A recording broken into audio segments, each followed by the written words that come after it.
Memang ini fenomena ya, untuk anak ABK itu sebetulnya masih banyak yang sekolah di sekolah umum. Ya, anak berkebutuhan khusus itu dianggapnya Aib. itu apa ya? Aib mungkin. Yang paling legend mungkin ya. Assalamualaikum warahmatullahi wabarakatuh. Jumpa lagi di channel Dosen Muda. Hari ini kita berada di SLB, Sekolah Luar Biasa SLB Plus ABCD Bina Warga. Lokasi sekolah ini berada di Dusun Cikoranji, Desa Tanjungkerta, Kecamatan Pagerageng, Kabupaten Tasikmalaya. Palawargi ini merupakan SLB satu-satunya ya, yang ada di Kecamatan Pagerageng. Nah, pada kesempatan kali ini saya sudah bersama dengan salah seorang guru ya, tenaga pendidik, yaitu Bu Desi. Selamat datang Bu Desi. Terima kasih Bapak. Ya, terima kasih Bu Desi atas kesediaannya. Mohon maaf ini mengganggu waktunya. Kita akan coba ingin mengetahui ya. Kita coba berbincang tentang bagaimana pendidikan luar biasa yang ada di SLB Plus ABCD Bina Warga ini. Baik, Bu Desi, ini kan SLB ini merupakan tempat kegiatan belajar ya untuk anak-anak ABK ya. Nah, ini kan ABK itu tentu banyak ABK itu apa sih? ABK itu adalah singkatan dari anak berkebutuhan khusus. Anak berkebutuhan khusus ya. Nah, tentu ini kita bagi orang yang awam ya harus mengetahui mungkin lebih banyak ya tentang istilah-istilah ya yang ada di SLB. Jadi ada SLB, ada PLB, ada ABK, ya kan? Akan ya. Selalu berkaitan dengan ketiga itu. Ini kita harus memahami dulu ya. Tadi kalau ABK itu anak berkebutuhan khusus. Iya. Itu ABK itu adalah orang yang akan kita ajar. Yang kita ajar, ya. Anak didiknya. Iya, anak didiknya. Di mana kita akan mengajarnya? Ya tentu di SLB. Di SLB. Ya. SLB itu sekolah luar biasa. Luar biasa. Dan nah, sedangkan PLB? Kalau PLB itu jurusan yang kita ambil, pendidikan luar biasa. Itu di kampus ya? Iya, di kampus. Jadi PLB itu merupakan program studi, ya, program studi yaitu pendidikan luar biasa. Dan Bu Desi juga ini lulusan PLB ya? Iya, PLB. Lulusan PLB. Nah, jadi Palawargi ini ada beberapa istilah yang memang harus kita pahami terlebih dahulu sebelum kita menggali lebih dalam apa-apa yang ada di SLB ini. Nah, jadi selanjutnya kita coba akan menggali ya. ABK ini kan tentu ada banyak macamnya, ya kan? Iya. ABK itu mungkin ada beberapa kategori Bu Desi ya? Iya, betul. Nah, itu ada apa saja Bu Desi? Yang sekarang ada di sekolah kita itu baru ada tunagrahita yang biasa kita singkat dengan ATG. Kemudian ada B itu tunarungu. Oh, maaf Pak. Tadi itu ada ATG. ATG itu anak tunagrahita yang biasa kita sebut dengan C. Terus ada lagi B. B itu apa? B itu tunarungu. Nah, terus ada lagi A. A itu tunanetra. Ada tunanetra. Dan yang baru-baru kita terima murid ini adalah D. Adalah daksa atau tunadaksa. Daksa ada juga di sini? Ada. Baru masuk. Kalau E itu tunalaras dan kebetulan belum ada yang bersekolah di kita kalau untuk tunalaras. Kalau tunalaras itu jarang ya? Iya, jarang. Ya. Sebetulnya banyak sih, cuman masih belum asing mungkin ya, belum pada masuk ke sini. Mungkin harus ada penanganan khusus itu Maya. Nah, baik. Jadi Palawargi tadi ada beberapa kategori ya. Jadi mungkin yang ada di sekolah ini semua tadi yang belum ada itu tunalaras dan tunanetra ya. Tunanetra ada Pak. Tunanetra ada ya. Cuman untuk tunanetra masih kita home visit, jadi belum datang ke sekolah kita. Iya, home visit ya. Jadi ada beberapa keterbatasan mungkin ya. Karena mungkin mobilitas mungkin Pak. Ya, jadi memang harus ada jemputan mungkin seperti itu ya. Jadi betul. Mungkin sekarang ini home visit. Ya, masih dilakukan kita home visit. Baik, jadi itu Palawargi kategorinya. Kemudian tentu banyak suka dukanya ya menjadi guru SLB. Kalau dukanya sih sepertinya tidak ada Pak. Alhamdulillah semuanya suka ya kalau di SLB. Ya, jadi sudah enjoy aja gitu ya? Iya. Jadi kita itu datang ke sekolah itu udah seperti keharusan aja gitu Pak. Kalau misalkan ada waktu libur di rumah malah jenuh. Jadi ya udahlah mending di sekolah aja. Karena kenapa sih pengen sekolah terus? Karena ABK itu sudah seperti apa ya Pak? Sudah seperti mutiara yang yang kita pelihara. Kita hidup tanpa mereka itu seperti hampa aja gitu Pak. Nah, jadi luar biasa ya. Jadi ini sudah menjiwai sekali gitu ya, bagaimana seorang pendidik di SLB itu memang sudah menganggap anak didiknya sebagai anaknya sendiri, mungkin seperti itu ya. Bahkan lebih dari itu Pak. Kan kalau ke anak sendiri kita berani marah ya atau apa, kalau ke anak-anak di sini sih nggak ada. Paling kalau ada yang melakukan kesalahan kita peluk, kenapa sih begitu? Coba kalau di rumah kan enggak ya, paling kita bentak, kenapa kan kalau di sini enggak. Jadi memang ada keistimewaan. Iya, ada spesialnya. Baik Bu Desi, kalau Bu Desi ngajarnya kriteria apa? Aku campur sih Pak, dulu pernah C, B, dan sekarang dikasih D. Sekarang pengalaman baru karena dikasih anak didik D, tunadaksa. Kebetulan Aminah itu namanya pindahan dari sekolah dasar umum, dari SD. Sejauh ini masih kita masih kita observasi, masih kita dalami. Nah, Aminah. Ya, Aminah. Aminah itu masih kita identifikasi untuk pembelajaran kedepannya karena kebetulan kan pindahan juga Pak, pindahan dari SD. Sejauh ini untuk akademiknya masih jauh lah. Mungkin kesini itu untuk melatih sendi-sendi dulu Pak, ya seperti penjas adaptif lah karena memang ini belum bisa jalan. Di kelas juga masih dipakai alat bantu untuk menopang agar bisa duduk. Bisa duduk gitu ya. Untuk ininya juga Pak, motoriknya masih jauh. Untuk motoriknya masih jauh. Jadi ini penanganannya mungkin terlambat ya? Iya, terlambat. Jadi sudah masuk ke SD, kemudian mungkin kan kalau di SD itu lebih umum, umum seperti itu, sehingga masuk ke sini udah kelas 2. Udah kelas 2. Oh iya. Jadi kemarin masuk ke sini tuh kelas 2 akhir. Jadi pas mau naik ke kelas 3. Jadi mungkin di sininya sekarang aja Pak, pas kelas 3. Iya. Nah, jadi memang ini fenomena ya, untuk anak ABK itu sebetulnya masih banyak yang sekolah di sekolah umum. Banyak. Di SD gitu kan? Iya, bahkan yang belum sekolah juga banyak Pak. Karena mungkin di luaran masih menganggap kita itu tabu. Kenapa sih harus dimasukin ke SLB gitu? Nah gitu, iya betul. Jadi ada semacam apa ya, mungkin malu.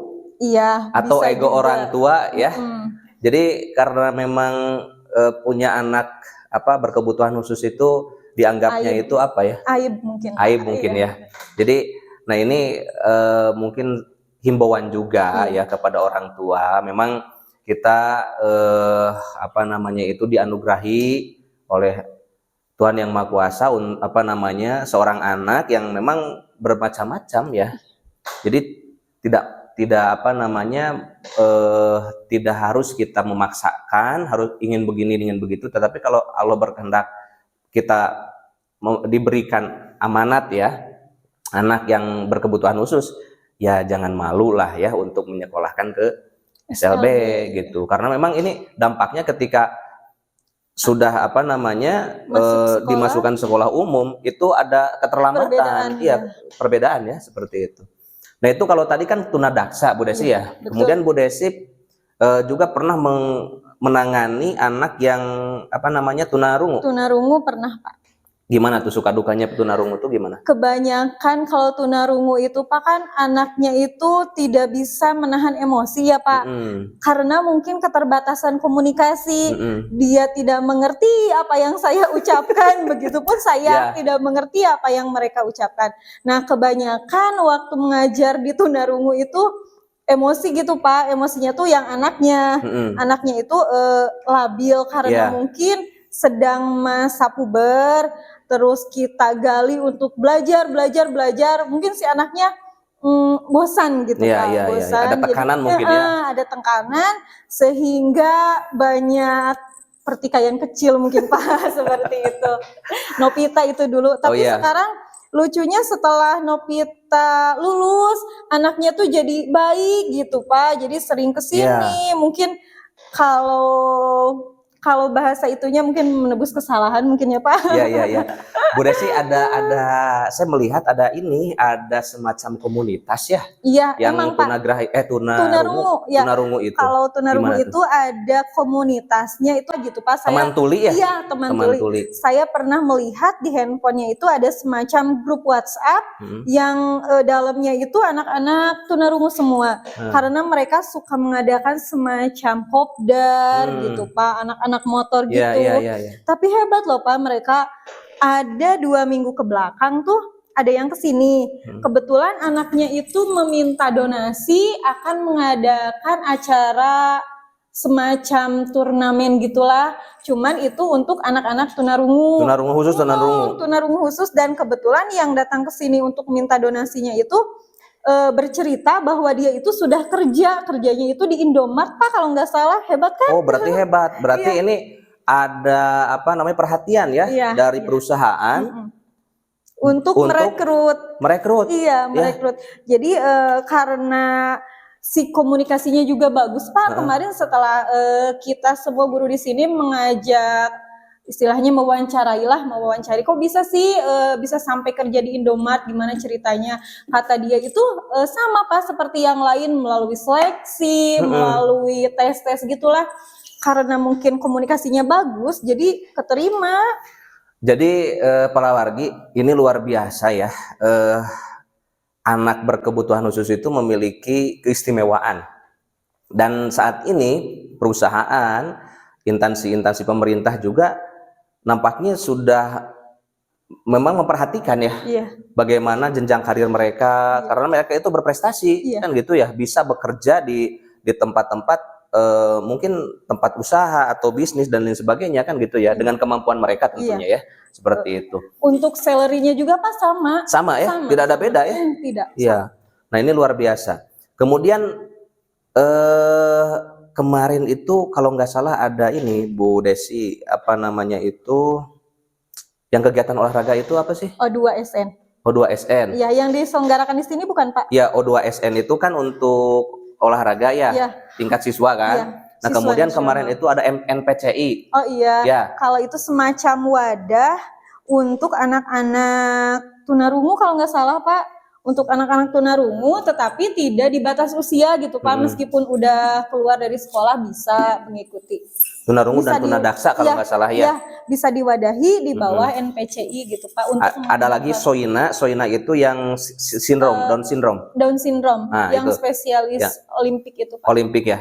Nah, jadi jenjang karir mereka baik itu di perusahaan, di instansi pemerintahan, atau mungkin di di dunia olahraga itu sudah disiapkan kan gitu ya. Jadi para orang tua ya mohon ini perhatian kepada anak-anaknya bahwa mereka itu punya potensi untuk digali dan ternyata mereka bisa berprestasi seperti itu. Kemarin saya mendengar sambutan ketua NPCI itu siapa Pak Kun kalau nggak salah ya, luar biasa, dan prestasinya itu udah sampai ke luar negeri katanya. Hebat Pak.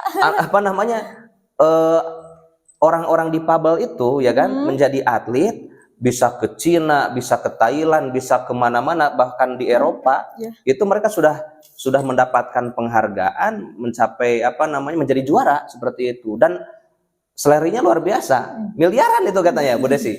Waduh, ini kan luar biasa ya. Iya kan Pak, makanya dari itu untuk orang tua, anak yang sekolah dan anak yang tidak bersekolah beda kan ya Pak? Iya, beda. Makanya untuk para orang tua yang punya ABK, sebaiknya itu jangan malu, apalagi untuk seperti mengisolasi gitu Pak di rumah. Iya, betul. Ada sebagian orang tua yang pada akhirnya karena malu, ego dalam dirinya malu ya, utamanya itu rasa malu itu, sehingga akhirnya tidak disekolahkan anaknya. Diem di rumah dan di sekolah tentu berbeda ya. Beda. Berbeda. Karena kalau di sekolah itu ada Bisa kita gali potensinya. gitu ya, ada sentuhan-sentuhan dari guru yang memang ahli dalam bidang pendidikan khusus sehingga mereka itu bisa menggali potensinya. Nah, ini kalau di SLB Bina Warga ini kemarin sudah ikut beberapa kegiatan juga ya. Iya, Olahraganya selalu mengikuti. Iya. Selalu mengikuti ya. Selalu mengikuti dan alhamdulillah selalu ada yang juara meskipun belum juara 1 gitu kan. Tapi dulu pernah ada yang sampai ke tingkat provinsi, itu Ani waktu Boce. Ya cuman ada ada semacam trouble gitu Pak. Di saat di Bandungnya itu Ani diklaim bahwa Ani itu bukan anak tunagrahita. Padahal kan secara sekilas juga Ani sudah kelihatan bahwa Ani itu Down syndrome yang Down syndrome banget. Iya. Kemarin yang baru juga yang sampai ke provinsi itu siapa? Ayib ya? Ayib sama Down syndrome. Itu apa sih, Boce ya? Iya, Boce di Sawina kemarin Pak. Jadi olahraga Boce itu semacam apa itu ya? Semacam bowling gitu Pak. Bowling gitu, tapi itu bukan botol ya, tapi ke bola lagi ya kan. Nah itu ya. Nah jadi ini memang ada hal yang memang menjadi semacam masa depan lah ya, masa depan bagi anak-anak ABK. Mereka itu punya masa depan ya, bisa berprestasi ketika memang mereka bisa mengembangkan potensinya. Nah sebelum kita bicara lebih lanjut, Bu Desi tentu kan ketika di kelas ini kan ada banyak cara ya menghadapi misalkan metode pembelajarannya seperti apa sih, kan orang di luar banyak yang bertanya-tanya. Kalau misalkan anak umum kan udah pada tahu lah ya cara belajarnya seperti apa. Nah kalau misalkan yang di SLB ini seperti apa? Metodenya itu untuk anak apa dulu Pak? Oh ya. Kalau misalkan sekarang Bu Desi kan menghadapi misalkan tunagrahita ya. Aku itu Pak kelasnya campur. Ada tunarungu, ada tunadaksa. Nah, coba tunarungu gimana tunarungu? Kalau tunarungu sih sedikit-sedikit kita pakai bahasa isyarat. Bahasa isyarat ya. Bahasa isyarat ada juga kamusnya Pak, ada CD-nya. Kemudian setelah kita menggunakan bahasa isyarat, kita campur juga untuk pembelajaran kita memakai media visual. Pakai media visual. Media visual itu langsung seperti gambar. Gambar gitu. ya. Pakai gambar. Jadi langsung diperlihatkan gitu ya. Diperlihatkan. Oke, itu kalau tunarungu ya. Iya, tunarungu. Kalau tunadaksa tadi gimana? Kalau tunadaksa sejauh ini masih mempelajari untuk penjasnya kita pakai penjas adaptif, sedangkan untuk pembelajaran akademik belum ya Pak, masih kita melatih untuk motoriknya dulu. Motorik. Masih kita melatih motorik karena untuk memegang pensil pun Aminah belum mampu ya. Jadi itu masih ke motoriknya. Ya, motorik. Masih PR Pak, masih PR banget jauh. Ya karena memang Aminah baru masuk. Kemarin juga saya sempat konsultasi dengan ibu pengawas karena kebetulan ada ibu pengawas kesini. Kenapa saya konsultasi? Karena setelah diidentifikasi ternyata Aminah itu seperti tunaganda gitu Pak. Tunagandanya gimana? Karena kalau lihat fisiknya itu kan tunadaksa ya Pak. Setelah kita observasi, kok seperti anak tunagrahita gitu Pak. Kan biasanya kalau anak tunadaksa itu normal gitu Pak. Kalau Aminah kan double. Iya, double. Nah ini jadi memang ya para wargi untuk mengetahui atau mengidentifikasi anak berkebutuhan khusus itu tentu harus ada memerlukan waktu, instrumen ada ya, asesmen untuk mengetahui apakah ini kategori A, B, C atau D, bahkan E mungkin seperti itu ya, atau mungkin double, kan? Iya. Ada yang seperti tadi tunadaksa plus tunagrahita, seperti itu. Nah ini jadi memang harus ada asesmen dari ahli, dalam hal ini mungkin guru-guru di SLB di Bina Warga ini sudah mampu lah ya untuk mengetahui kategori itu, ya kan, melakukan asesmen. Kebetulan juga ada asesmen yang sudah dibakukan waktu di KKG Pak. Jadi kita kemarin memakai asesmen yang sudah dibakukan di KKG. Jadi ya sedikit memudahkan gitu Pak, karena penyusunan asesmen itu juga diawasi oleh ibu pengawas gitu Pak. Jadi istilahnya udah legal gitu. Ya. Kalau ini udah legal. Iya. Bu Desi, begini, sebetulnya masih banyak nih yang ingin kita tanyakan ya tentang apa namanya itu bagaimana pembelajaran dan proses pendidikan di SLB ini ya.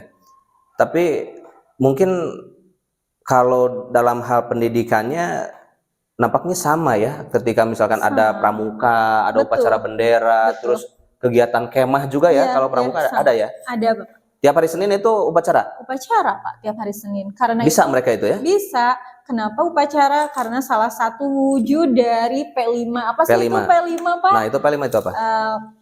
Proyek penguatan profil pelajar Pancasila. Proyek penguatan profil pelajar Pancasila. Nah, salah satunya itu untuk menumbuhkan karakter anak gitu, Pak. Itu IKM berarti ya? Iya, kita alhamdulillah sih Pak, kita itu terpilih sebagai sekolah penggerak angkatan kedua. Kita ini sudah tahun kedua mengimplementasikan kurikulum Merdeka.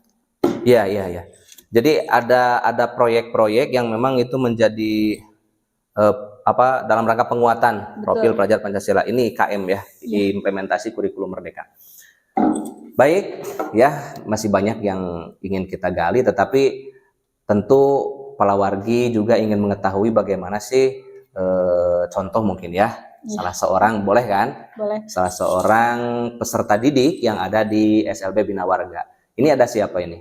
Ini ada Aldi. Kebetulan ini salah satu murid paling ya Pak? Ini salah satu murid yang paling legend mungkin ya, karena ini murid pertama yang sudah ada pada saat sekolah ini berdiri. Dari pertama ini ya, dari pertama SLB Bina Warga berdiri, ini sudah ada Aldi? Sudah. Dulu waktu itu masih kecil? Masih kecil, belum. Sekarang udah besar? Berapa tahun dulu? Ini sudah SMA apa SMP ya? SMP ini. SMP kelas berapa? Aldi kelas sabaraha? Kelas 2. Saha guruna? Bu Desi. Oh, Bu Desi. Laras Bu Desi. Guru Aldi saha namina? Bu Yuli. Iya, Bu Yuli wali kelasnya ya. Nah, jadi Bu Desi kalau di SLB ini kan banyak orang yang taunya itu SLB itu cuma satu aja, padahal di dalamnya itu kan ada jenjang pendidikannya ya. Jadi kita itu satu atap Pak, dari mulai SD, bahkan TK juga ada. Ada TK, SD, SMP dan SMA. Iya. TKLB, SDLB ya? Iya, SMP. SMPLB dan SMA. Ini SMP. Ini SMP atau kuliah? Kuliah. Oh, kuliah. Aldi betah sekolah di sini? Betah. Kalau tiap hari datang ke sekolah pakai apa? Naik apa ke sekolah? Naik angkot. Sendiri? Ujang ka dieu kana angkot. Sareng saha ka dieu na? Sareng saha ka dieu dijajabkeun? Nyaliranya. Jadi ini salah seorang anak yang rajin sekolah ya, tiap hari ya. Amin. Orang tuanya juga termasuk yang perhatian banget gitu Pak, dari mulai pakaian, terus makanan juga. Tapi ini pakaiannya seperti ini karena memang udah nggak muat ya. Iya, katanya lagi jahit Pak, tapi belum jahit. Iya.